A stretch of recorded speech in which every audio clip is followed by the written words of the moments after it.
There are moments that define you in the military, not the medals, not the promotions, but the seconds where your integrity collides with everything else: family, pride, ambition. Mine came on a scorching July afternoon at Camp Pendleton, with the California sun beating down on my dress blues like judgment from above. I straightened my uniform for the 5th time, feeling the weight of 28 years of service in every crease and medal. Sergeant Major Evelyn Carter, one of the most decorated female Marines in Camp Pendleton's history. That's what my service record said.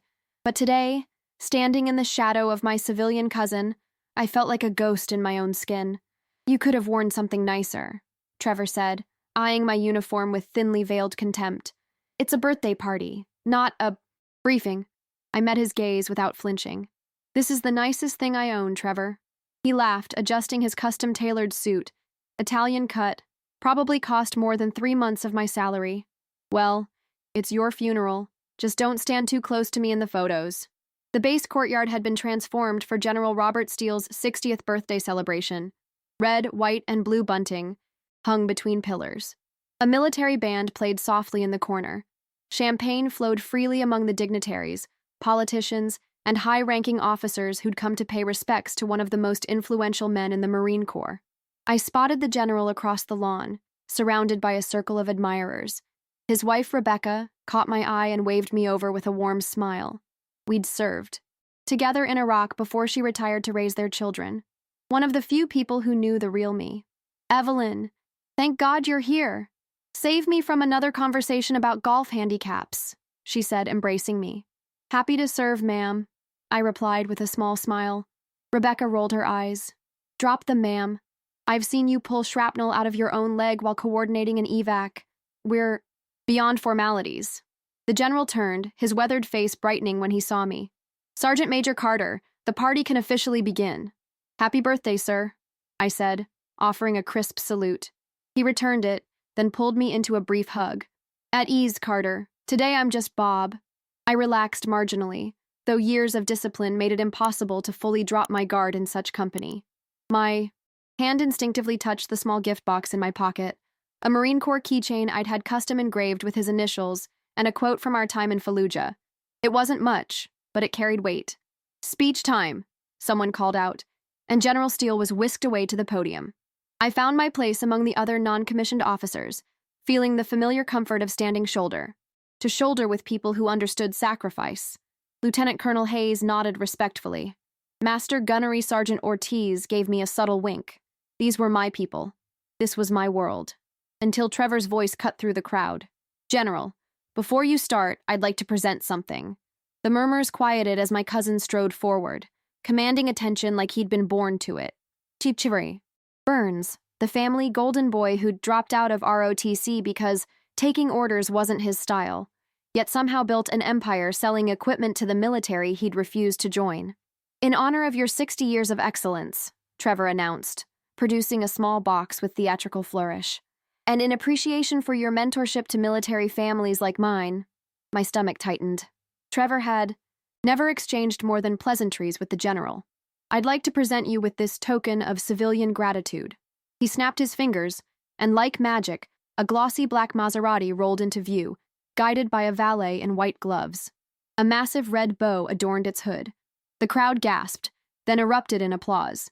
General Steele's face registered genuine shock as Trevor handed him the keys. "This is quite unexpected, Mr. Burns. Please call me Trevor. We're practically family now," he said, throwing a meaningful glance my way. "My cousin Evelyn speaks so highly of you." The temperature seemed to drop 10 degrees. Every eye turned toward me, including the general's. I felt the weight of their gazes like physical pressure. Trevor continued, "Of course, some of us show our appreciation differently than others." His smile was shark-like. "Some give their service. Others, well, we give things of more tangible value." My hand tightened around the small box in my pocket. The keychain suddenly felt like what it was, a trinket. Insignificant, embarrassing. But I'd faced Taliban gunfire without blinking. I wouldn't flinch now. "I believe the sergeant major has something." "For you as well," Trevor added, gesturing grandly in my direction. "Don't you, Evelyn?" The silence was deafening.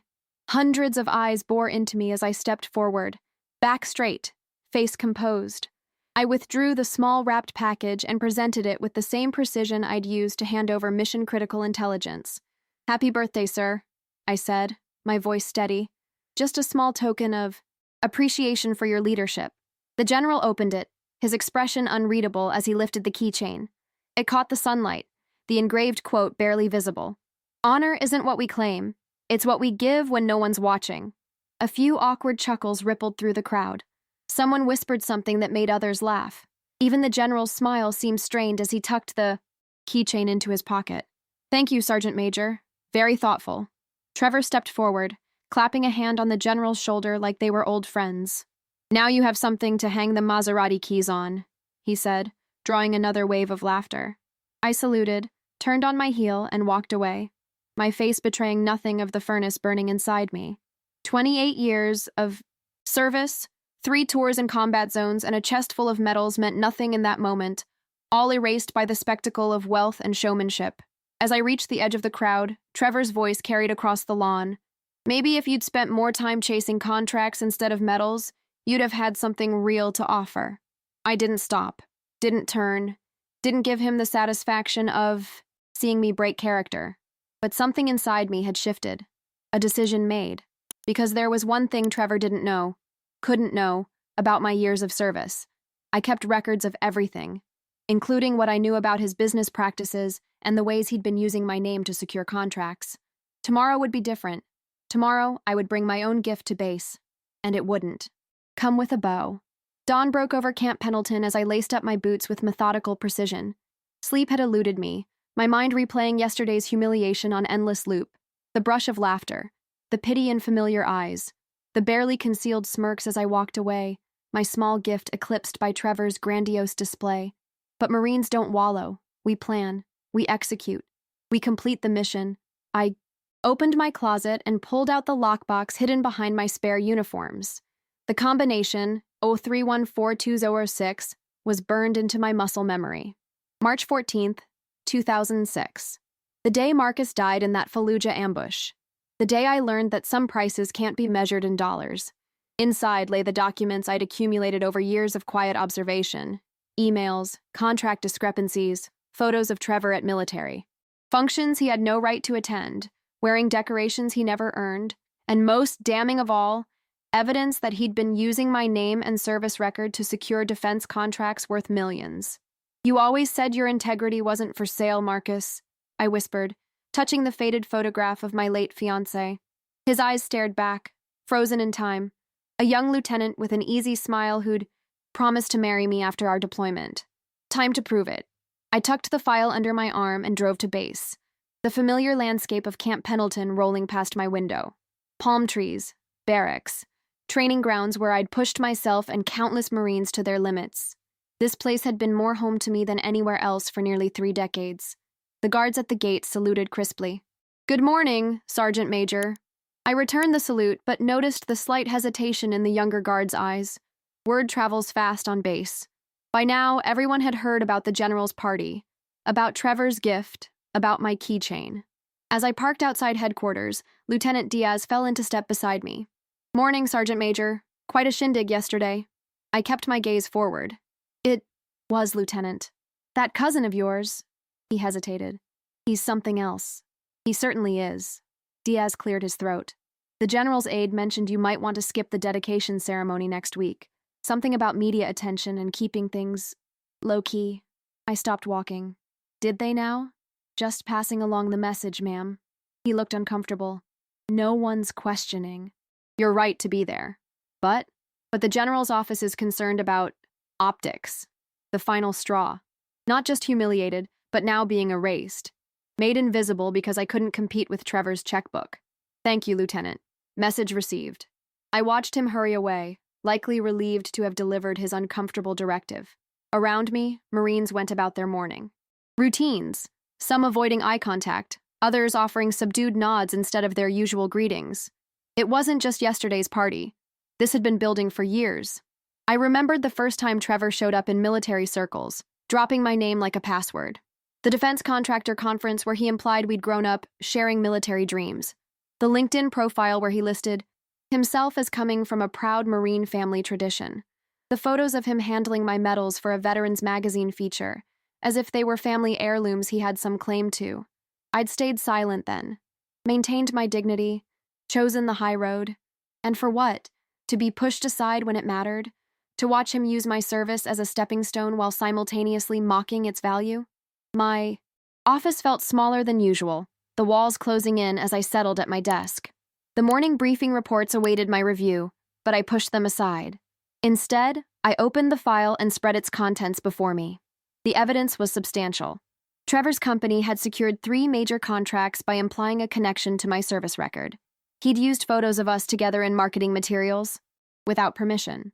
He'd claimed exclusive insights into marine operations that could only have come from fabrication or, worse, from the few genuine details I'd shared with him as family.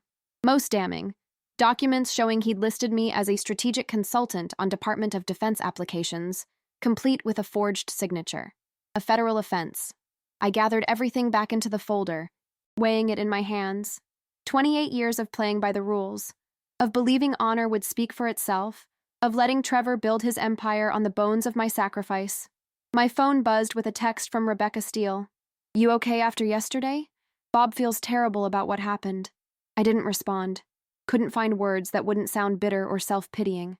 Instead, I straightened my uniform, tucked the file under my arm, and walked directly to General Steele's office. His aide, Captain Williams, jumped to attention. "Sergeant Major Carter, the general isn't expecting you." "This can't wait, Captain.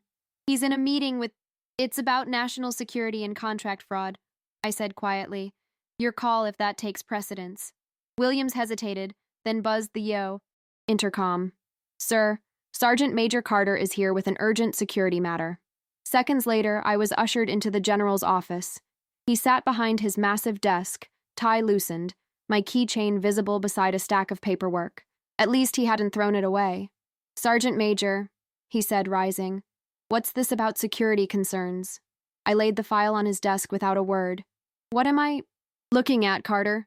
"Evidence that Trevor Burns has committed contract fraud, stolen valor, and identity theft to secure defense contracts." "Sir." The general's expression darkened as he opened the file. "These are serious accusations, especially against family." "He's not my brother in arms, sir." "You are." I met his gaze steadily. "The core is—" For 15 silent minutes, he reviewed the documents, his face growing increasingly grim. When he finally looked up, the man before me wasn't the polite host from yesterday's party, but the battle-hardened commander I'd followed through war zones. "Why bring this to me now, Evelyn?" he asked quietly. "Why not years ago?" The question hung between us, the real question beneath his words. Was this revenge for yesterday? Because yesterday, he crossed a line, sir. I kept my voice level. Not by upstaging my gift, but by using my service, our service, as a prop for his performance. I can live with personal humiliation. I cannot abide the dishonoring of this uniform. General Steele nodded slowly, then pressed the intercom. "Williams, clear my schedule until 1300, then arrange an all-hands assembly on the parade ground. Mandatory. Attendance." He turned back to me. "Dismissed, Sergeant Major. But you'll want to attend the assembly at 1400. I saluted and turned to leave, uncertain what he planned. "And Carter?" I paused at the door. "That keychain. The quote about honor. It's worth more than any car." For the first time since yesterday's party, I felt the weight on my chest lighten slightly. I nodded once and walked. Out, back straight, eyes forward. Whatever happened next, I'd faced the moment with integrity intact. Marcus would have been proud, and that was worth more than all of Trevor's millions. The base hummed with tension as 1400 hours approached. Word spread like wildfire through the barracks, offices, and training grounds. An unscheduled all-hands assembly called by General Steele himself. Mandatory attendance. No exceptions. I spent the intervening hours in my office, mechanically completing paperwork, while ignoring the curious glances of Marines passing my open door. By now, everyone had heard about the party. About Trevor. About my small, inadequate gift. Some had even seen the social media posts Trevor had already begun circulating. Photos of him and the general beside the Maserati, captions about supporting our real heroes, and showing proper appreciation. No mention of me, of course. I was the embarrassing footnote to his grand gesture. At 13:45, I squared away my desk and headed toward the parade ground. Lieutenant Colonel Hayes fell into step beside me, his usual easy manner replaced with awkward formality. "Quite the mystery, this assembly," he said, eyes forward. "Any insights, Sergeant Major?" "None I'm at liberty to share, sir." Hayes nodded, then lowered his voice. "For what it's worth, Carter, most of us thought what happened yesterday was inappropriate." I kept my face neutral. "I appreciate the sentiment, Colonel, but it's not your concern. We're Marines. We take care of our own."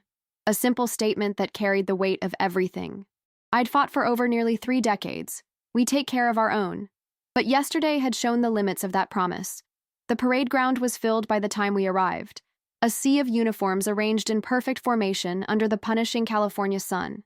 Enlisted personnel, officers, even civilian staff, all standing at rigid attention as General Steele mounted the platform, his aide carrying a small briefcase.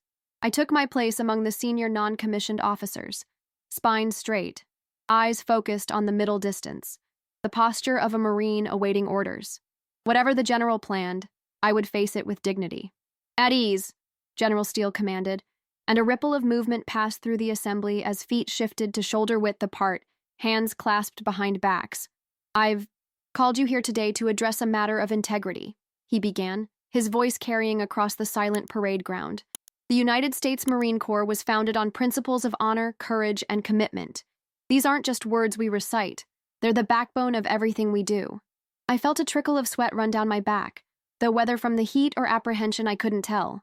Yesterday, at my birthday celebration, many of you witnessed an exchange that has since become the subject of considerable discussion. The general's eyes swept across the assembly. A civilian presented me with an extravagant gift.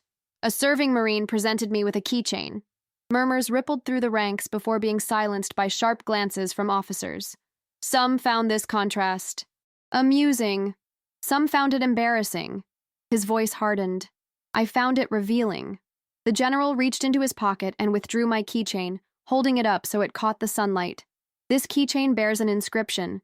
"Honor isn't what we claim, it's what we give when no one's watching." Words that have taken on new meaning in light of information that came across my desk this morning. He nodded to Captain Williams, who opened the briefcase and handed him a folder. My folder. My evidence against Trevor. "It has come to my attention that a defense contractor has been securing military contracts through fraudulent means, using a serving Marine's identity without permission, falsifying qualifications, and engaging in what amounts to stolen valor." The silence was absolute now. Hundreds of Marines holding their breath. This contractor, who shall remain unnamed pending formal investigation, has built his success by trading on the reputation of one of our own, by claiming connections and insights he never earned, by using photographs with medals he never won. The general's voice was glacial, all while publicly denigrating the very service he profited from. His eyes found mine in the crowd. Sergeant Major Carter, front and center. My heart hammered against my ribs as I stepped forward, marching with precision to stand before the general. I saluted crisply. "Sergeant Major Evelyn Carter has served this country with distinction for 28 years, General Steele announced. 3 combat tours, multiple decorations for valor, and yesterday she was made to feel her service was worth less than a luxury automobile." He turned to face me directly. "Sergeant Major, did you bring these allegations to me as revenge for yesterday's events?" The question hung in the air like a live grenade. Every eye on the parade ground was fixed on my face. "No, sir," I replied, voice steady. "I brought them because they are true, and because truth matters more than pride." "The nodder a." General nodded slowly. "Would you have brought them if yesterday's events hadn't occurred?" "Honesty. Always honesty." "Eventually, sir. Yesterday merely clarified my duty." "And what is that duty, as you see it?" "To protect the integrity of the Corps, sir, even when it costs me personally." A ghost of a smile touched his lips. "Well said, Sergeant Major." He turned back to address the assembly. "As of 1200 hours today, all contracts with Burns Defense Solutions have been suspended pending federal investigation. The Department of Defense has been notified, and the contractor in question has been barred from all military installations effective immediately." A collective intake of breath swept through the crowd. This was unprecedented. "Furthermore," the general continued, "I am announcing the creation of a new ethics and integrity initiative for defense procurement, to be headed by Sergeant Major Carter upon her acceptance." He turned back to me. The initiative will require you to delay your retirement plans, Sergeant Major. Are you willing to serve another year? I hadn't mentioned retirement to anyone, but after yesterday, the thought had crystallized. Leave with whatever dignity remained. Now, the general was offering something else, a chance to ensure what happened to me wouldn't happen to others. I would be honored, sir. General Steele nodded, satisfied, then reached into his jacket and withdrew a small box. In recognition of your unwavering commitment to the core values of our Corps, it is my privilege to present you with the Navy Distinguished Service Medal. Your actions today exemplify the highest traditions of the United States Marine Corps. He pinned the medal to my chest, a blue ribbon with a bronze medallion, one of the highest non-combat decorations a Marine can receive, not for battlefield heroics, but for extraordinary service to the nation. This concludes our assembly, the general announced. Remember what you witnessed here today. Remember that, in the Marine Corps, we value honor above spectacle, substance above show, and we take care of our own. As the assembly dispersed, Marines approached to shake my hand, offer quiet congratulations, or simply nod in respect. The same people who had whispered behind my back hours earlier now looked at me with new understanding. Lieutenant Diaz appeared at my side, his expression chagrined. About that dedication ceremony, ma'am. The general's office called. They specifically requested your presence. Front row. I nodded, permitting myself a small smile. I'll be there, Lieutenant. As the parade ground emptied, I remained standing at attention, feeling the weight of the new medal alongside the others I'd earned. Each one a story, each one a sacrifice, none of them for sale. My phone buzzed in my pocket. Trevor, no doubt, having heard the news. I didn't bother checking. Whatever he had to say could wait. Some things were worth more than the last word. The aftermath came in waves. First, the calls. Trevor, leaving increasingly desperate voicemails. Our aunt, demanding to know how I could do this to family. My mother tearfully asking if there was any way to fix this before it goes too far. Then, the emails. Trevor's lawyer, threatening defamation suits. Defense Department investigators, requesting interviews. Fellow Marines, sending quiet messages of support. Through it all, I maintained radio silence. 28 years in the Corps had taught me the power of strategic restraint. When the battlefield is chaotic, sometimes the best action is stillness. 3 days after, the assembly, I sat alone in my small base housing unit, sorting through old photographs spread across my kitchen table. Images from another lifetime, a young Private Carter on graduation day. Lieutenant Evelyn in desert camo, arm thrown around Marcus's shoulders in Iraq. The two of us in dress blues at the Marine Corps ball, before the ambush that took him from me. The knock at my door was expected. The visitor wasn't. Rebecca Steele stood on my doorstep, a bottle of whiskey in one hand and 2 glasses in the other.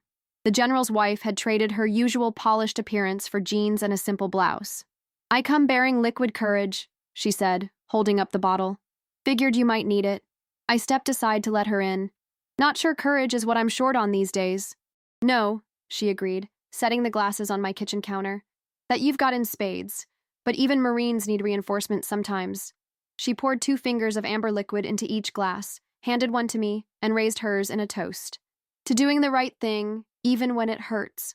We drank in silence, the whiskey burning a path down my throat. Rebecca's eyes fell on the photographs scattered across my table. Is that Marcus?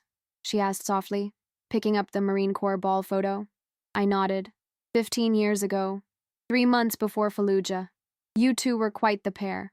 The whole base knew it. She studied the image. He'd be proud of you, Evelyn. Would he? The question escaped before I could catch it, carrying more vulnerability than I'd intended. Rebecca looked up sharply. You... No, he would. I destroyed my cousin's business, fractured my family, all because I couldn't handle being upstaged at a birthday party. The doubts I'd kept at bay for days finally found voice. Doesn't feel very heroic from where I'm sitting. Is that really why you did it? I sipped my whiskey, considering. No, but it's the story Trevor's telling. That I was jealous and vindictive. That I weaponized my position to settle a personal score. Rebecca set down her glass with a decisive click. Trevor Burns used your service record to make millions selling substandard equipment to the military. Equipment our men and women rely on in combat zones. Her voice hardened. Bob told me what was in that file. This isn't about a car or a keychain, Evelyn. It's about integrity. Try telling that to my family. Family, She shook her head. Their blood, sure. But they weren't there when you pulled 3 Marines out of that burning Humvee outside Baghdad. They weren't there when you coordinated the evacuation under fire that saved 27 lives. They weren't there for any of it. She was right, of course. My blood relatives had never fully understood my commitment to the, Corps. Had never grasped why I returned to duty after Marcus died instead of coming home to grieve among them. Had never stopped seeing my career as some extended phase I'd eventually outgrow. Trevor called my mother, I said quietly. Told her I'd betrayed him out of bitterness because he has a real life while I'm still playing soldier. Rebecca's laugh was sharp. Meanwhile, he's the one, Mum, who spent years pretending to be something he's not. The irony wasn't lost on me. Trevor had built an identity on borrowed valor, all while dismissing my actual service as somehow less real than his civilian success. He'd used my name to climb, then kicked away the ladder once he reached the top. The ethics initiative starts next week, I said, changing the subject. General Steele wants a complete overhaul of the vetting process for defense contractors. Good. It's long overdue. Rebecca refilled our glasses. But that's not why I'm here. No? No. She leaned forward. I'm here because Bob and I are worried about you. All this professional vindication is well-deserved, but you're still going home to an empty house every night. Still carrying everything alone. I bristled. Slightly. I'm fine, Rebecca. Of course you are. You're a Marine. Her eyes softened. But you're also human, Evelyn. And humans need connection. My gaze drifted back to the photos on the table. Markers of a life given to service, yes, but also of connections lost or never formed. No husband, no children. Parents who'd grown distant as the years and deployments accumulated. A cousin who'd used me, then discarded me when convenient. The Corps has been my family, I said finally. And it always will be. But maybe it's time to build something beyond it, too. Rebecca stood, gathering her purse. The Milsons are hosting a barbecue on Saturday. Civilians and military. Very low-key. You should come. I don't think Colonel Ramirez will be there, she added casually. He asked about you. You know, after the assembly. Colonel James Ramirez, widowed 3 years ago, recently transferred from Quantico to head up tactical training. Our paths had crossed occasionally in official capacities, but I'd noticed the way his gaze lingered, had chosen to ignore it. This isn't some matchmaking attempt, is it? I asked suspiciously. Rebecca grinned. Would I do that? In a heartbeat. Fair. Enough. She moved toward the door, then paused. One more thing. Trevor showed up at the house this morning. My blood froze. What did he want? To speak to Bob. To explain his side. Her expression hardened. Bob told him that unless he was there to make a full confession to federal investigators, he had nothing to say to him. Relief and vindication washed through me in equal measure. Thank you, both of you. Like the general said, we take care of our own. She squeezed my arm. Saturday, 2 o'clock. Civilian clothes required. After she left, I returned to my photographs, to the memories they contained, to Marcus's smile, frozen in time, to the young woman I'd been, full of certainty and purpose. What would you tell me to do now? I whispered to his image. The answer came, not in words, but in memory. Marcus laughing as we walked along the beach during our last leave together. You're always preparing for the next battle, Evelyn, he'd said. But sometimes the bravest thing is to lay down your weapons, to let yourself live. I gathered the photographs, returning all but one to their box. The Marine Corps ball photo I placed on my mantle, not hidden away like a relic, but displayed as part of a life still in progress. Then I opened my closet and surveyed the contents. Uniforms, boots, PT gear, a single black dress I'd worn to a colleague's wedding years ago. Civilian clothes required, I murmured, reaching for my car keys. Some battles required armor. Others required the courage to set it aside. It was time to remember what I was fighting for, not just what I was fighting against. Saturday arrived with perfect Southern California weather. Clear blue skies, gentle breeze, temperature hovering in the mid-70s. The kind of day the Chamber of Commerce puts in brochures. The kind of day that usually found me catching up on paperwork or running drills at the base. Instead, I stood before my bedroom mirror, scrutinizing my reflection with the same critical eye I used to inspect Marines under my command. The sundress was new, navy blue with small white flowers, modest yet undeniably feminine. I'd paired it with low sandals and a simple silver necklace Marcus had given me years ago. My hair, usually constrained in a tight military bun, fell just past my shoulders. I'd even applied minimal makeup, something I hadn't bothered with since… when? Marcus's funeral, probably.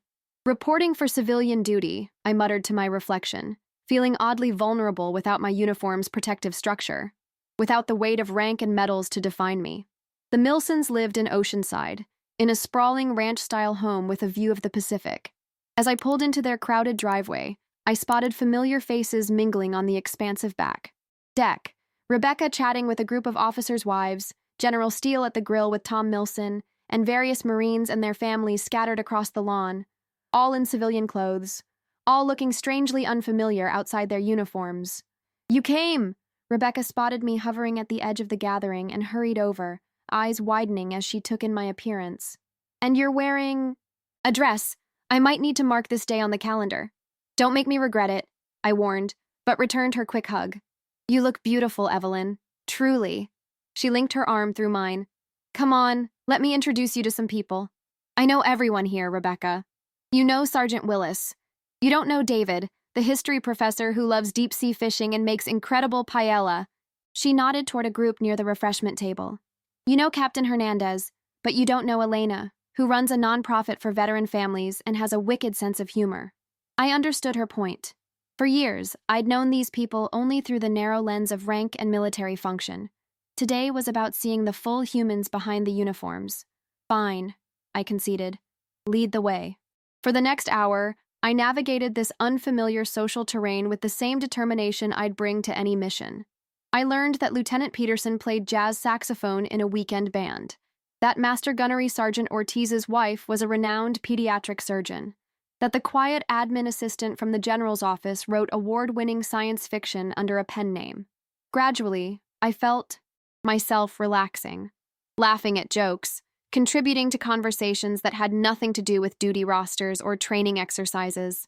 "I hear you're heading up the new ethics initiative," a deep voice said from behind me as I refilled my lemonade. I turned to find Colonel James Ramirez standing there, looking disconcertingly handsome in jeans and a light blue button-down that matched his eyes. Without his uniform, the lines of his face seemed softer, though the military bearing remained. Straight posture, alert gaze, precise movements. "Word travels fast," I replied. "In the Corps? Always." He smiled, the expression warming his usually serious face. "It's an important assignment.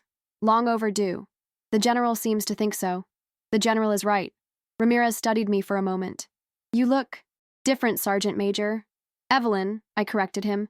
"And I'm wearing a dress, not combat boots. That tends to change a person's appearance." His laugh was unexpected, rich and genuine. "I meant you look more relaxed, but the dress is nice too." A compliment, from a superior officer. In another context, I'd have deflected it professionally. Here, I found myself smiling back. "Thank you. James?" He nodded. "James works. Though most people call me Ramirez so consistently I sometimes forget I have a first name. I know the feeling. How many years had passed since anyone regularly called me Evelyn instead of Carter or Sergeant Major?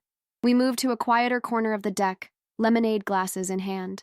The conversation flowed with surprising ease about his previous posting at Quantico, my, upcoming ethics initiative, shared experiences in Iraq, though our deployments hadn't overlapped. "I read your report on supply chain vulnerabilities after Fallujah," he said. "It saved lives in my sector, changed how we structured our convoys."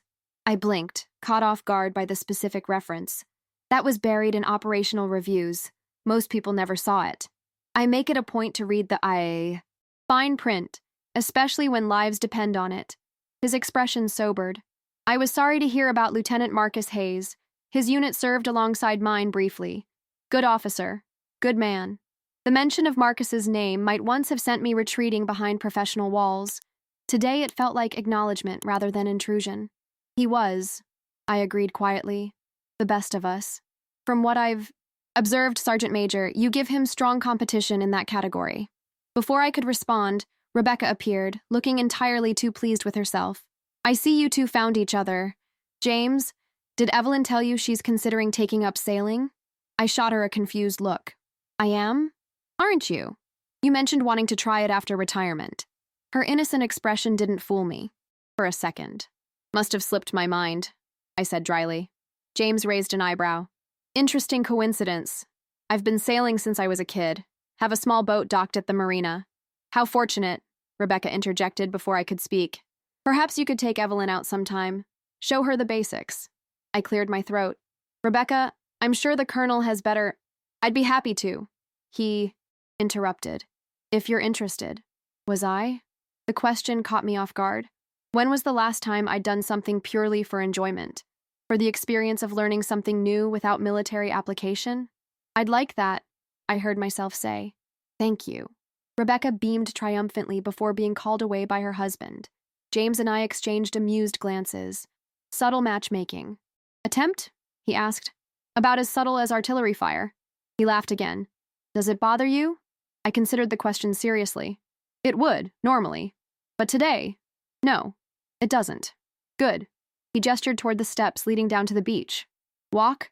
We strolled along the shoreline, shoes in hand, letting the cool Pacific water wash over our feet.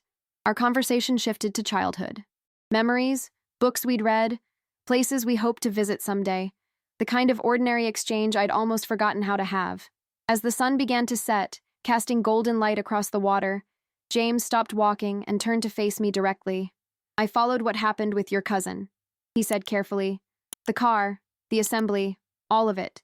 My guard, lowered throughout the afternoon, began to rise. Again. And I've seen too many people use the military for personal gain. Trade on sacrifices they never made. His gaze was steady, respectful. What you did took courage. The quiet kind that doesn't get medals, but should. The simple validation, from someone who understood the code I lived by, loosened something tight in my chest. Thank you, I said quietly. For what it's worth, Evelyn. The uniform isn't what makes you exceptional. It just gives the rest of us a chance to see it. The breeze carried his words away, but their impact remained. For the first time since the General's birthday party, I felt fully seen. Not as Sergeant Major Carter with her record and medals, nor as Trevor's embarrassing military cousin, but simply as myself. As we walked back toward the party, James asked casually, Are you free next Saturday? For that sailing lesson? I glanced sideways at him, at the quiet invitation in his eyes, at the possibility of something beyond the structured world I'd inhabited for 28 years. I am, I replied. Though I should warn you, I expect excellence from my instructors, Colonel. His smile reached all the way to his eyes. I wouldn't have it any other way, Sergeant Major. Behind us, the sun sank lower, painting the ocean in shades of gold and crimson. Ahead, laughter and conversation drifted from the Milson's deck, a reminder of community that extended beyond rank and duty. For the first time in years, I wasn't just existing between deployments or responsibilities. I was moving forward. Monday morning arrived with the familiar rhythm of base operations, reveille, PT, morning briefings. I moved through them with practiced efficiency, though something had shifted in my internal landscape.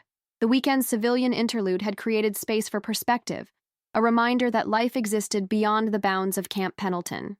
I was reviewing protocols for the ethics initiative when Lieutenant Diaz appeared in my office doorway, his expression uncharacteristically tense. Sergeant Major, there's someone here to see you. I don't have any appointments scheduled, Lieutenant. No, ma'am. It's your cousin, Trevor Burns. He's at the main gate. My pen stilled above the document I'd been annotating. He's barred from base access. Yes, ma'am. He knows that. Says he just wants 5 minutes. Off base, if necessary. I considered my options, weighing professional protocol against personal resolution. Tell the MPs I'll handle it. And Lieutenant, this conversation never happened. What conversation, ma'am? Diaz nodded and withdrew. 20 minutes later, I stood in the parking lot of a gas station just outside the main gate, watching Trevor's sleek BMW pull in beside my standard-issue Jeep. The contrast between our vehicles mirrored everything about our divergent paths. He stepped out, immaculate as always in a tailored suit that probably cost more than my monthly salary. But his usual confidence had dimmed, shoulders slightly hunched, eyes shadowed with strain. Evelyn. He nodded stiffly. Thanks for meeting me. 5 minutes, Trevor. That's all you get. He glanced around the gas station parking lot with barely concealed distaste. Couldn't we go somewhere more private? This is it. Take it or leave it. Trevor sighed, running a hand through his perfectly styled hair. Fine. Look, I came to try to understand why you did it. Why you've destroyed everything I built. Everything you built on lies, you mean? Business exaggerations, he countered. Everyone does it. You leverage whatever advantages you have. My service record isn't your advantage to leverage. For God's sake, Evelyn, we're family. I mentioned your name a few times in proposals, used some photos where we happened to be together. It's not like I stole state secrets. The casual dismissal ignited a slow-burning anger. You forged my signature on Department of Defense applications, Trevor. You claimed military. Insights you never had. You sold equipment to units that rely on that gear to stay alive. And that equipment works. No one got hurt. Tell that to the 3 Marines who were injured when your company's night vision equipment failed during a training exercise last year. He blinked, genuinely startled.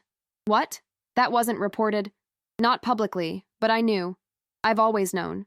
I stepped closer, lowering my voice. Those weren't just contract violations, Trevor. They were betrayals. Of me. Of every Marine who trusted that equipment. Of the oath I took to protect them. So this is about your precious oath, he said bitterly. Your moral high ground. Must be nice to be so perfect, Evelyn. I never claimed perfection. Just basic integrity. Trevor's facade cracked, revealing the desperation beneath. Do you have any idea what you've done? The investigation has frozen all my assets. My investors are pulling out. The house, the cars, everything, it's all collapsing. You built on sand, I said quietly. What did you expect?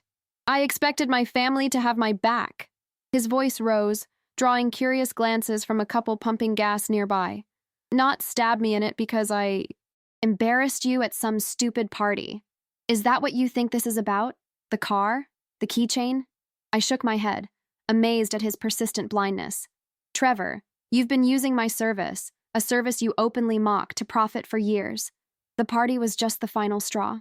So you've been collecting evidence against me all this time? Your own cousin? What kind of person does that? The kind who believes actions have consequences. Trevor's laugh was harsh. Right. Saint Evelyn, defender of truth and justice. Tell me, cousin, how's that worked out for you? No husband, no kids, no real life outside the Corps, just medals and a reputation that means nothing in the real world. The words were designed to wound, to find the vulnerable places beneath my armor. Once, they might have succeeded, but standing in that parking lot, I felt only pity for the man before me, so wrapped in his own narrative that he couldn't see the emptiness at its center. You know what the difference is between us, Trevor? I asked quietly. I can look in the mirror every morning and recognize the person looking back. Can you? He flinched as if I'd struck him. I came here hoping we could find some way to fix this. Some family solution before everything I've worked for gets destroyed. There is a solution, I said. Confess, make full restitution, face the consequences of your actions like an adult. That's not a solution, that's surrender. No, Trevor, that's integrity. He stared at me for a long moment, something like realization dawning in his eyes. You really believe all that, don't you? The honor code? The sacrifice? The whole Marine mythology? It's not mythology when people live and die by it. Well, I live in the real world, Evelyn. And in the real world, this isn't over.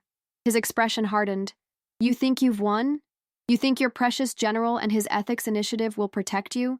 There are calls being made right now, connections you can't imagine. Are you threatening me? I'm promising you that actions have consequences, on both sides. He turned back toward his car. You should have stayed in your lane, cousin. Played soldier and left business to those who understand it. My lane is protecting Marines from people like you, I called after him. And I've never played at anything in my life. Trevor paused, hand on the car door. For a brief moment, something like regret flickered across his face. Then his mask of arrogant certainty returned. Mom's heartbroken, you know. Aunt Sarah won't even speak your name. He shook his head. Hope your uniform keeps you warm at night, Evelyn. Because it's all you've got left. He drove away without waiting for my response, the BMW's engine purring as it accelerated onto the highway. I stood in the parking lot long after he'd disappeared, his words echoing in my mind. Hope your uniform keeps you warm at night. It's all you've got left. Was he right? Had I sacrificed everything meaningful for duty and principle? My phone buzzed with a text message from Colonel Ramirez. Still on for Saturday? Weather forecast looks perfect for sailing. I smiled despite myself, typing back a simple confirmation. Perhaps Trevor was wrong about more than just business ethics. Back at the base, I threw myself into preparations for the ethics initiative launch. General Steele had approved my proposed framework, a comprehensive overhaul of how defense contracts were vetted, with special focus on verification protocols and performance testing. This could change how the entire Department of Defense does business, the general said during our afternoon briefing. You've created something important here, Carter. Thank you, sir. Though I can't take full credit for the circumstances that inspired it. His expression softened with understanding. Sometimes our greatest contributions come from our deepest wounds, Sergeant Major. The question is what we build from them. As I walked back to my office, I noticed something different in how people responded to me. Not just the customary respect due my rank, but something more personal. Nods of acknowledgement, brief smiles, small gestures of solidarity. Lieutenant Diaz summarized it as he handed me the afternoon reports. Word's gotten around about your cousin showing up, about you meeting him off base. Nothing happened, Lieutenant. Exactly. He hesitated, then added, the junior Marines are calling it pulling a Carter, standing your ground without making a scene, doing the right thing quietly. I raised an eyebrow. Is that so? Yes, ma'am. It's a compliment of the highest order. After he left, I sat at my desk, considering the unexpected ripple effects of recent events. My confrontation with Trevor had been intensely personal, yet somehow it had transcended individual circumstance to become something larger, a statement about values that resonated beyond me. Perhaps that was the true measure of the past few weeks. Not the medals or the recognition or even the professional vindication, but the quiet reminder that principles, lived consistently, create their own legacy. My phone buzzed again. Another text from James Ramirez. Dinner before sailing on Saturday? I know a place with a view almost as impressive as your ethics initiative framework. I smiled, feeling something long dormant stirring back to life. Trevor was wrong. The uniform wasn't all I had left. It was just the beginning of what I was building. Saturday dawned clear and bright, with just enough breeze to create perfect sailing conditions. I'd spent the previous evening researching basic sailing terminology, port, starboard, tacking, jibing, determined not to appear completely ignorant when I met James at the marina. The fact that I'd dedicated 3 hours to studying recreational boating vocabulary said more about my changing priorities than I cared to admit. I arrived at Oceanside Harbor 15 minutes early, dressed in the practical but waterproof attire James had recommended: khaki shorts, boat shoes, and a light windbreaker over a navy t-shirt. My hair was pulled back in a ponytail instead of my usual severe bun, and I wore the silver anchor pendant Marcus had given me years ago. It seemed appropriate for the occasion. James was already there, checking something on the rigging of a sleek 30-foot sailboat with "Second Chance" painted on the stern. He looked up as I approached, his smile warming his eyes. Sergeant Major Carter, reporting for sailing duty, I said with a mock salute. Permission to come aboard granted, though I think we can drop the ranks for today. He extended his hand to help me onto the deck. Unless you prefer military protocol with your recreation. Evelyn works just fine, I assured him, taking in the boat's polished teak and organized deck. She's beautiful. Thank you. I've had her for about 5 years now. He patted the wheel with obvious affection. After my wife died, I needed something. A project. A place to be that wasn't empty. The quiet admission caught me off guard. In the military, personal pain was typically kept private, acknowledged only in the briefest terms, if at all. I understand, I said simply. After Marcus, I buried myself in work, took every deployment, every assignment. Staying in motion meant not having to feel the stillness. James nodded, recognition in his eyes. Different coping mechanisms, same wound. Does it get easier? The question slipped out before I could filter it through my usual reserve. Not easier, he said, thoughtfully. Just different. The space they occupied doesn't shrink, but your life expands around it. He gestured to the boat. Hence, Second Chance. The name took on new meaning with his explanation. Not just a boat, a philosophy, a declaration of intent. Ready to learn some sailing basics? He asked, changing the subject with tactful precision. Absolutely. Though I should warn you, I've studied the terminology, but my practical experience is limited to Marine Corps water survival training. His laugh echoed across the water. Somehow I suspect you'll pick this up quickly. You don't strike me as someone who does anything halfway, Evelyn. For the next hour, James patiently explained the fundamentals: how to read wind direction, adjust the sails, navigate using landmarks. His teaching style was clear and methodical, reminiscent of the best officers I'd served under. No condescension, no unnecessary complexity, just practical knowledge shared with quiet competence. As we motored out of the harbor into open water, he demonstrated how to raise the mainsail, then invited me to try with the smaller jibsail. My first attempts were clumsy, unfamiliar muscles protesting the new movements. But the satisfaction of seeing the sail catch wind, of feeling the boat respond by leaning into motion, was unexpectedly exhilarating. "Well done," James said, as the sail filled and the engine went quiet. "Now we're sailing." The transition from motor to wind power was subtle but profound. The mechanical rumble gave way to natural sounds: water against the hull, canvas snapping in, the breeze, seabirds calling overhead. The boat moved with elegant purpose, finding harmony with elements instead of fighting them. "It's so peaceful," I observed, surprised by how quickly the tension had melted from my shoulders. "Different from anything in military life. That's why I love it." James adjusted our course slightly. "No objectives, no enemies, just you and the water and the wind finding your way through." He showed me how to take the wheel, how to feel the boat's response through my hands and feet, how to work with the natural forces instead of imposing my will upon them. "The secret to sailing isn't control," he explained as I struggled to maintain our heading. "It's adaptation. You can't change the wind, but you can adjust your sails." The metaphor wasn't lost on me. How much of my life had been spent attempting to control circumstances rather than adapt to them? How often had I viewed flexibility as weakness rather than wisdom? We sailed north along the coast, passing familiar landmarks from unfamiliar angles.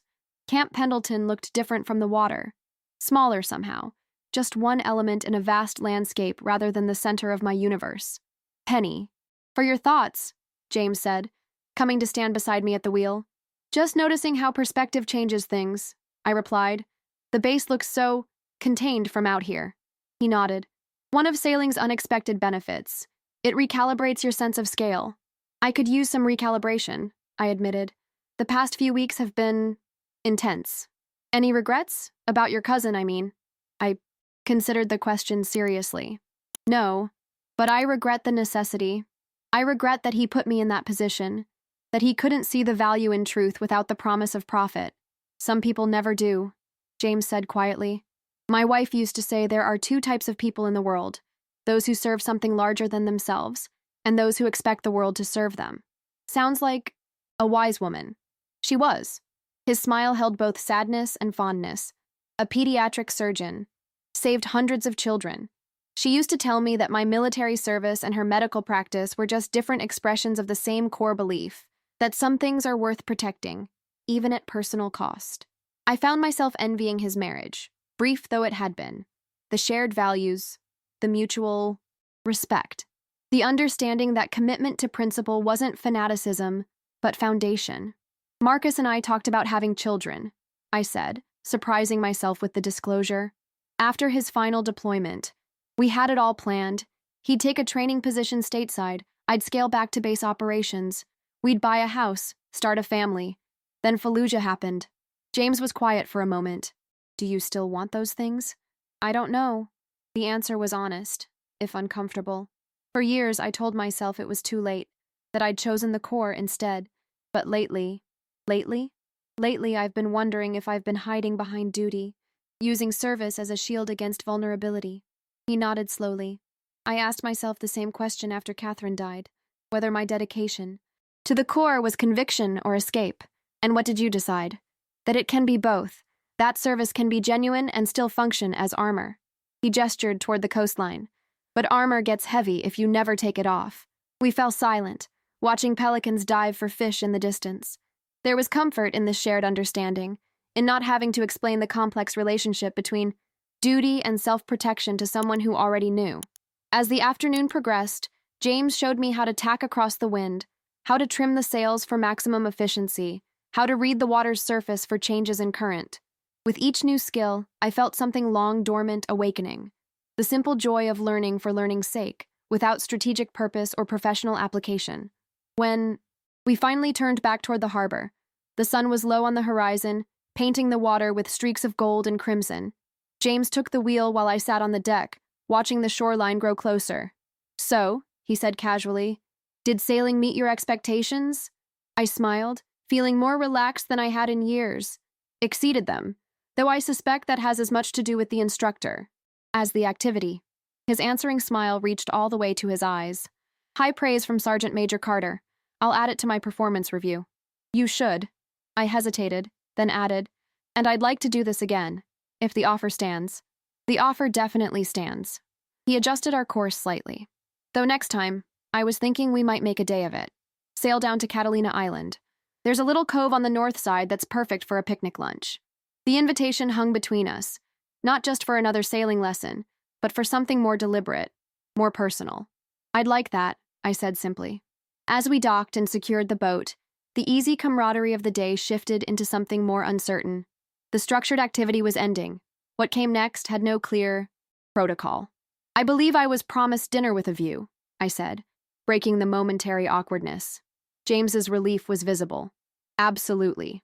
Though I should warn you, after a day on the water, sailors tend to have hearty appetites." "Marines can match sailors bite for bite, Colonel. Lead the way." We walked together toward the harborside restaurant. Close but not touching, both still finding our way in this unfamiliar territory. Not quite a date, not quite just friends. Something in between. Something new and undefined. For once, I was content to let it remain that way. To navigate by instinct rather than charts. To adjust my sails to the changing wind. The ethics initiative launched with appropriate military precision. A formal ceremony, press releases, new oversight committees. General C. Steele made it clear that this wasn't mere window dressing but fundamental reform, with real consequences for contractors who failed to meet the enhanced standards.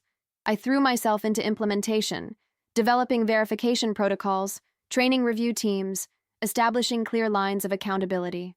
The work was challenging and deeply satisfying, a chance to transform individual injustice into systemic improvement. 2 weeks after our sailing trip, James and I had settled into a comfortable rhythm of dinner dates, long walks on the beach, and texts throughout the day. Nothing rushed, nothing labeled. Just the gradual discovery of connection outside uniform and rank. I was reviewing contractor compliance reports in my office when Lieutenant Diaz appeared in the doorway, his expression uncharacteristically grim. "Sergeant Major, you need to see this." He placed a tablet on my desk, open to a news website. The headline hit like a physical blow. "Whistleblower or vendetta? Marine Sergeant Major accused of using position for personal revenge." The article beneath featured quotes from anonymous sources close to the situation, claiming I had weaponized military authority to settle a family score. It referenced the coincidental timing of my allegations against Trevor's company following the socially awkward birthday party incident.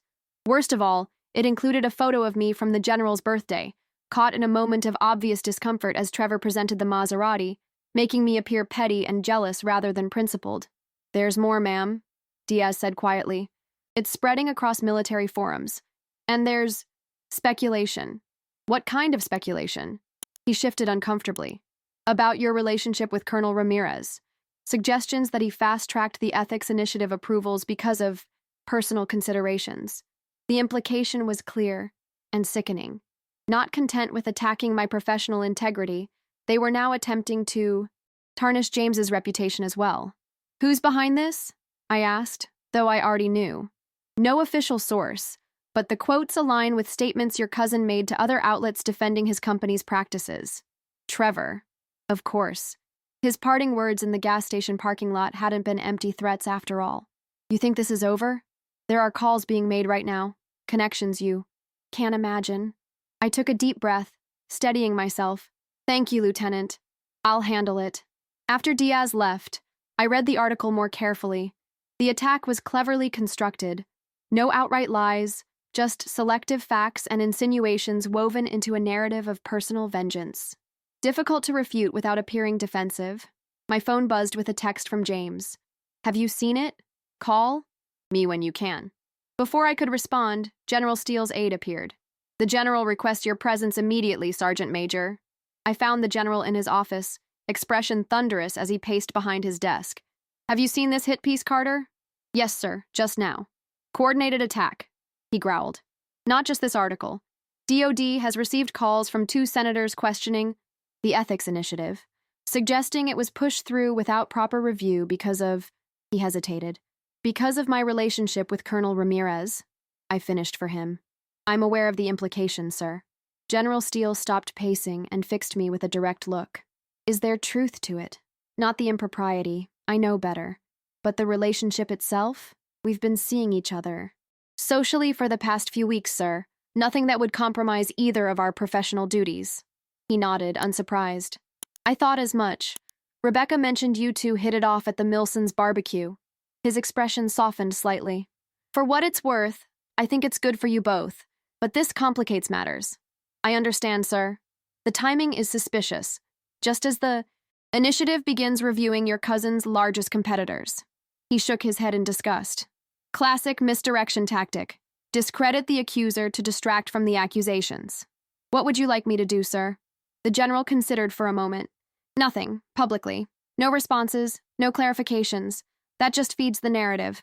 He sat down heavily. But I'm going to have to temporarily reassign you from the ethics initiative, just until this blows over.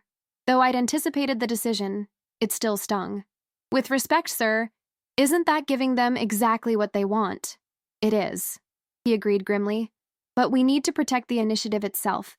If your involvement becomes the story, the actual reforms get lost. You understand that better than anyone, Carter. I did understand.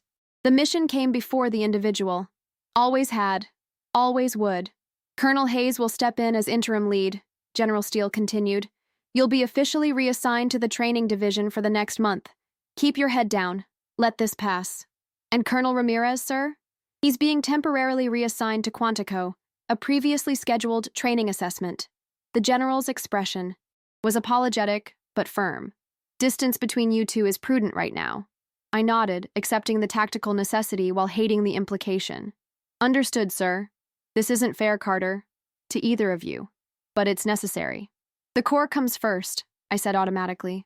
Yes. He sighed heavily, though sometimes I wonder if we ask too much in its name. After leaving the general's office, I found a private spot to call James. He answered immediately. I was about to call you, he said, voice tight with controlled anger. Have you spoken with General Steele? Just now. Temporary reassignment for both of us.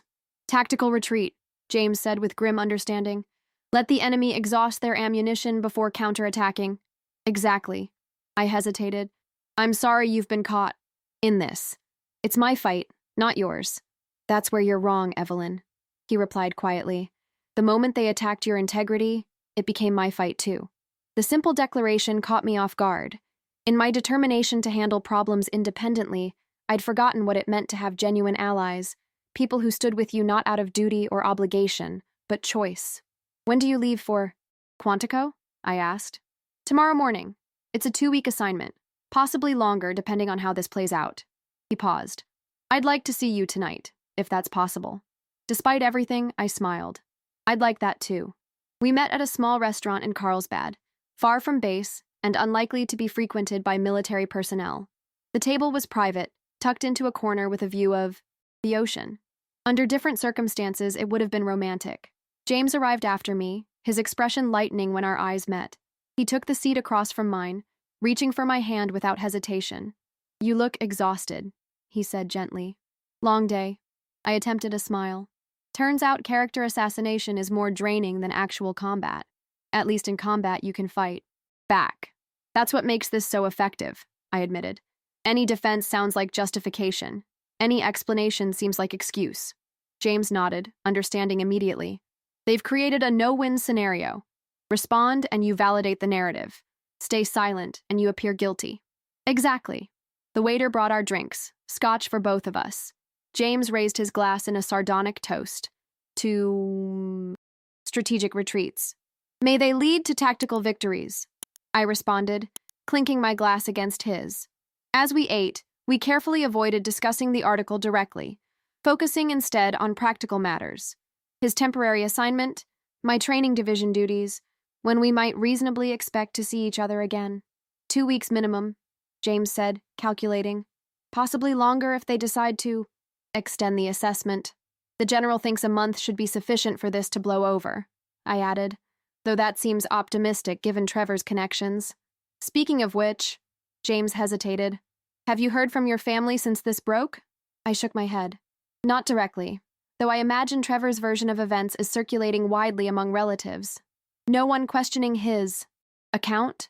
Few people in my family understand military culture or values, I explained. They see rank and uniform, not the code behind them. To them, this probably confirms what they've always believed, that I'm rigid and unforgiving, putting principles above people. And is that how you see yourself? The question was gentle but probing, inviting self-reflection rather than defense. Sometimes, I admitted, but I've never regretted choosing integrity, even when it cost me. What I regret is that so few understand why the choice matters. James nodded slowly. My father never understood why I joined the Corps. He built a successful business, expected me to take it over. When I chose service instead, he called it throwing away real opportunity for symbolic gestures. And now? Now he tells his friends his son is a colonel. James smiled ruefully, though I suspect he still doesn't truly understand what that means beyond the title. The parallel to my own family's perspective was striking. The reduction of service to status rather than substance. The inability to see value beyond material success. As we finished our meal, the conversation shifted to more personal ground, childhood memories, professional aspirations, the people who had shaped our values. The easy exchange felt like building a foundation, establishing common reference points beyond our current circumstances.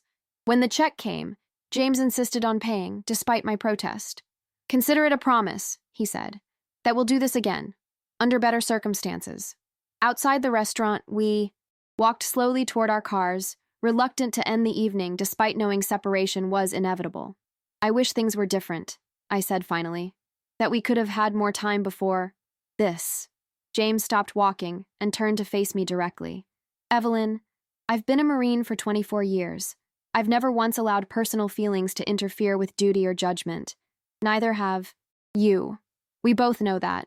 Yes, but no buts, he interrupted gently. What's happening now isn't about us. It's about people who don't understand the values we live by, trying to use their absence against us. He took my hand, his grip warm and certain. I'm not going anywhere, not unless you want me to. The simple declaration cut through weeks of accumulated tension. In the face of public insinuation and professional complication, he was choosing clarity, choosing me. I don't want you to, I said quietly. His smile reached his eyes, crinkling the corners. Good. Then we understand each other, Sergeant Major. Perfectly, Colonel. Before we parted, he kissed me. Not tentatively, but with deliberate intent. A statement rather than a question. As I drove back to base, I realized something had shifted within me. For years, I'd defined myself primarily through service and sacrifice, through what I gave to the Corps and what I denied myself in its name. But perhaps true strength wasn't found in isolation.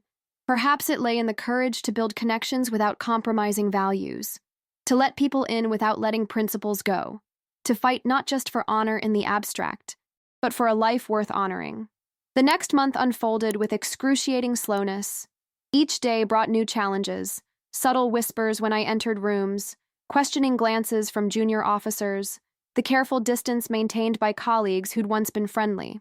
I threw myself into training division duties with characteristic intensity, focusing on what I could control rather than what I couldn't. James and I maintained contact through brief, carefully worded texts and occasional phone calls that revealed little beyond professional updates. The imposed separation, while tactically sound, felt like punishment for crimes we hadn't committed. Trevor's media campaign continued with strategic precision. New sources emerged weekly with additional insinuations about my motives and methods. The narrative expanded to suggest the entire ethics initiative had been conceived as personal vendetta rather than necessary reform. Through it all, I maintained public silence, following General Steele's directive to give the story no additional oxygen.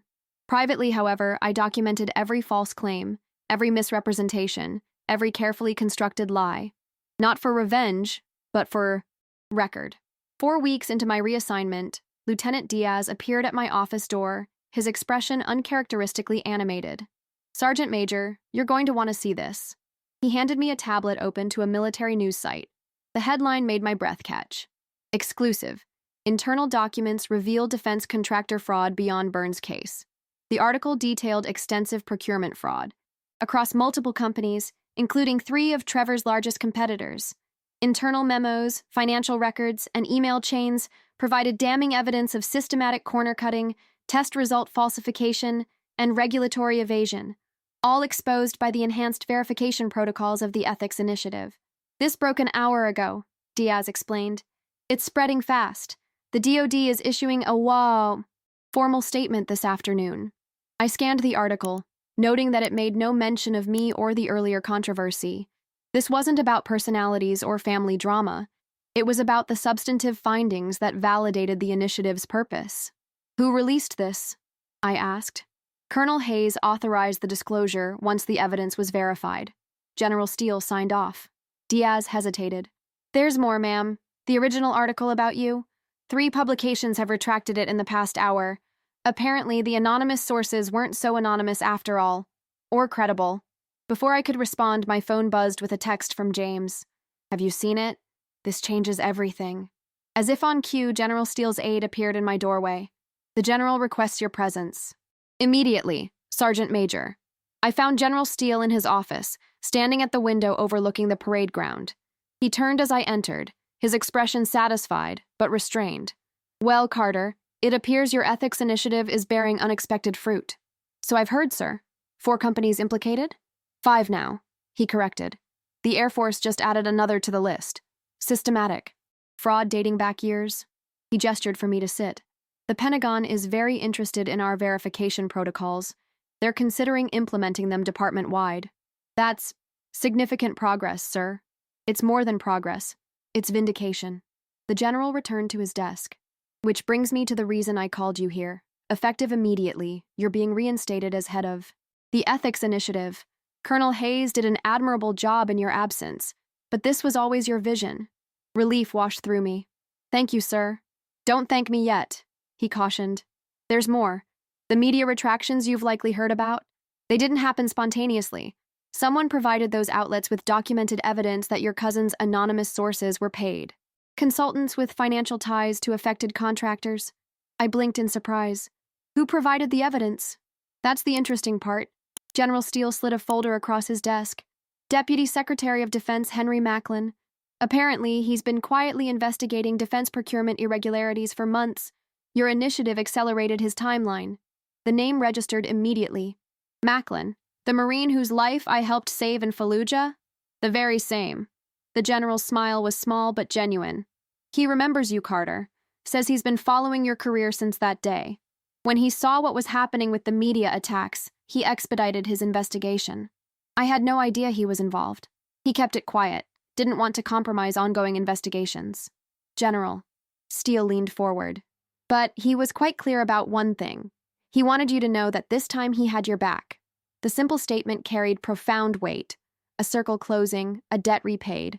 Not that I'd ever considered saving lives as creating obligation, but there was something deeply affirming in knowing that actions from 15 years ago had created ripples still moving through time. There's more, the general continued. Your cousin's company is now under federal investigation for securities fraud. Apparently, he's been misrepresenting his contracts and capabilities to investors. The SEC is involved. I absorbed this news with mixed emotions. Satisfaction at justice served, but sadness for the family relationships permanently damaged. What happens now, sir? Now? General. Steele stood, signaling our meeting was concluding. Now you get back to work, Sergeant Major. The initiative needs its architect. And one more thing. Colonel Ramirez returns from Quantico tomorrow. His training assessment has concluded, coincidentally. I fought to keep my expression neutral. Understood, sir. Carter, he added as I reached the door. When this is all over, Rebecca and I would like you and James to join us for dinner. No uniforms, no ranks, just friends. The invitation, so normal, so civilian, caught me off guard. We'd be honored, sir. Bob, he corrected gently. When we're talking about double dates, I think we can use first names. I smiled despite myself. Thank you, Bob. Walking back to my office, I felt a weight lifting that I hadn't fully acknowledged was there. Not just the professional cloud of suspicion, but something deeper. The isolation I'd accepted as the necessary cost of integrity. the belief that standing on principle meant standing alone. My phone buzzed with another text from James. Dinner tomorrow to celebrate? My place. I'll cook. I smiled at the simple domesticity of the invitation, so far removed from base functions and official protocols. Looking forward to it, I replied.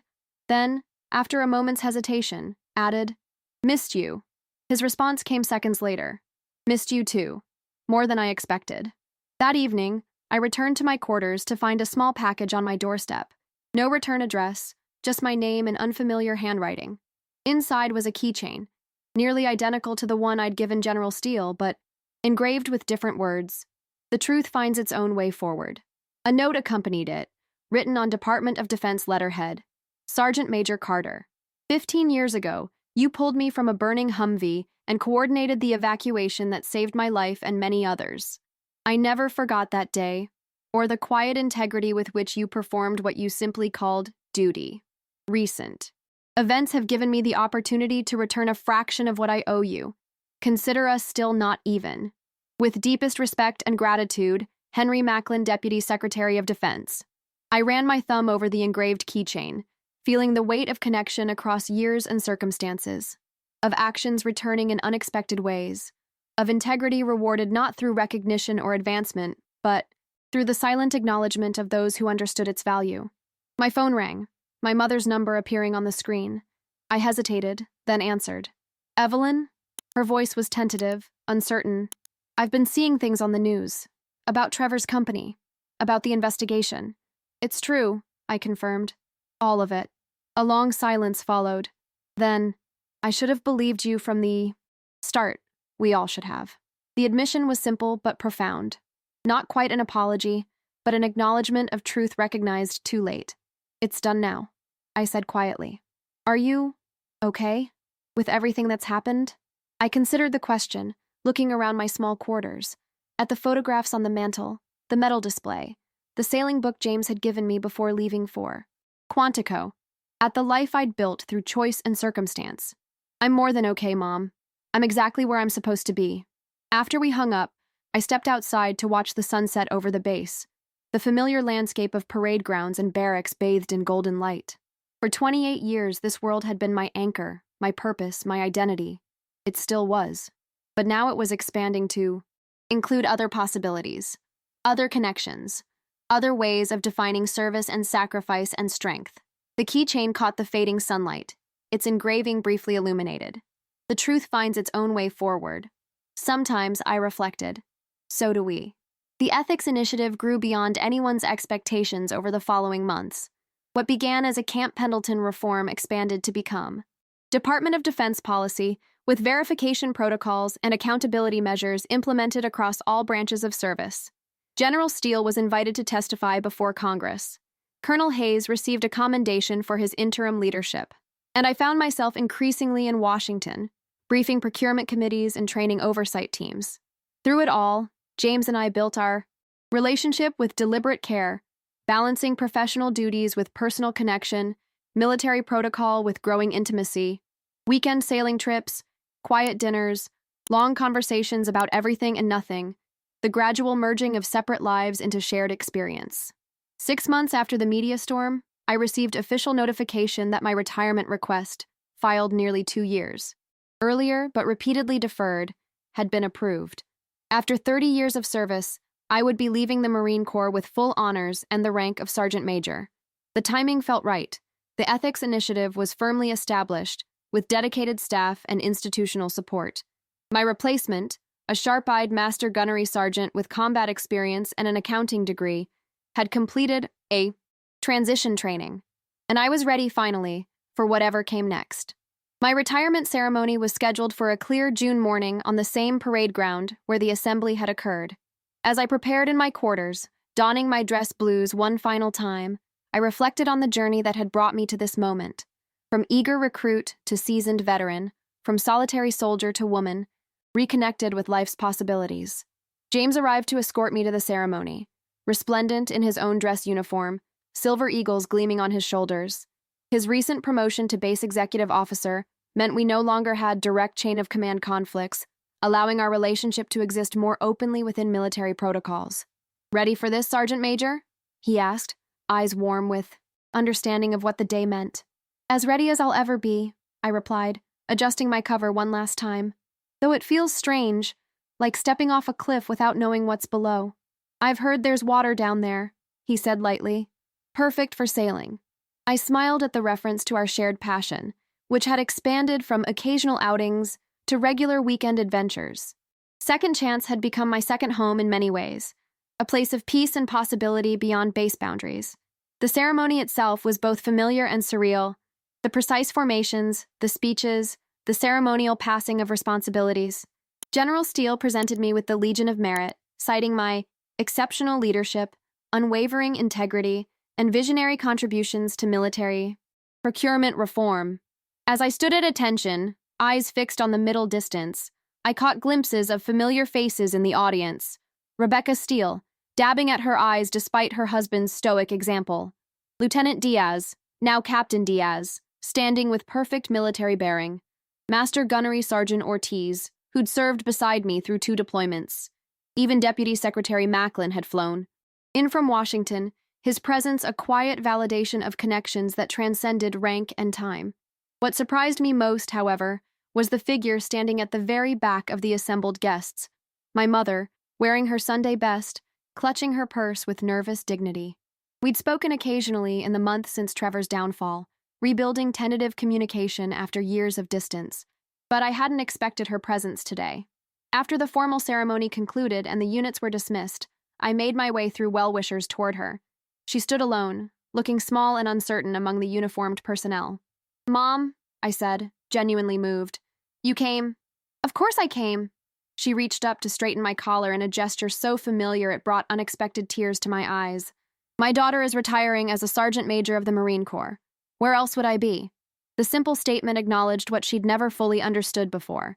The significance of my service, the weight of my accomplishments, the value of the path I'd chosen. "Thank you," I said quietly. "It means more than you know." She nodded, eyes taking in the medals on my chest with new appreciation. "I'm proud of you, Evelyn. I should have said that more often." Before I could respond, James appeared at my side. "Sergeant Major Carter," he said formally, then with a warm smile to my mother, "You must be Mrs. Carter. I'm James Ramirez." My mother's eyes widened slightly as she took in his rank insignia. "The colonel I've heard about?" "The very same," I confirmed, watching with amusement as she reassessed him with obvious approval. "Well," she said finally, "at least someone in this family has good taste in military men." The casual acknowledgement of our relationship and the subtle dig at Trevor's false military pretensions made me laugh out loud. Perhaps there was hope for family understanding after all. The reception that followed was surprisingly joyful, not the somber farewell I'd anticipated, but a celebration of service completed and possibilities ahead. I moved through conversations with ease, no longer constrained by the weight of command responsibility. As the event wound down, James found me near the refreshment table. "Ready to make our escape, Civilian Carter?" "Almost," I replied. "There's something I need to do first." I made my way across the lawn to where General Steele stood conversing with several officers. He excused himself as I approached. "Excellent ceremony, Carter. Though I still wish you'd reconsider that DoD consulting position. They could use your expertise." "I appreciate the recommendation, sir, but I'm ready for something different." I reached into my pocket and withdrew a small wrapped package. "Before I go, I wanted to give you this." The general unwrapped it carefully, revealing a keychain, identical to the one I'd given him a year ago, but with a new engraving.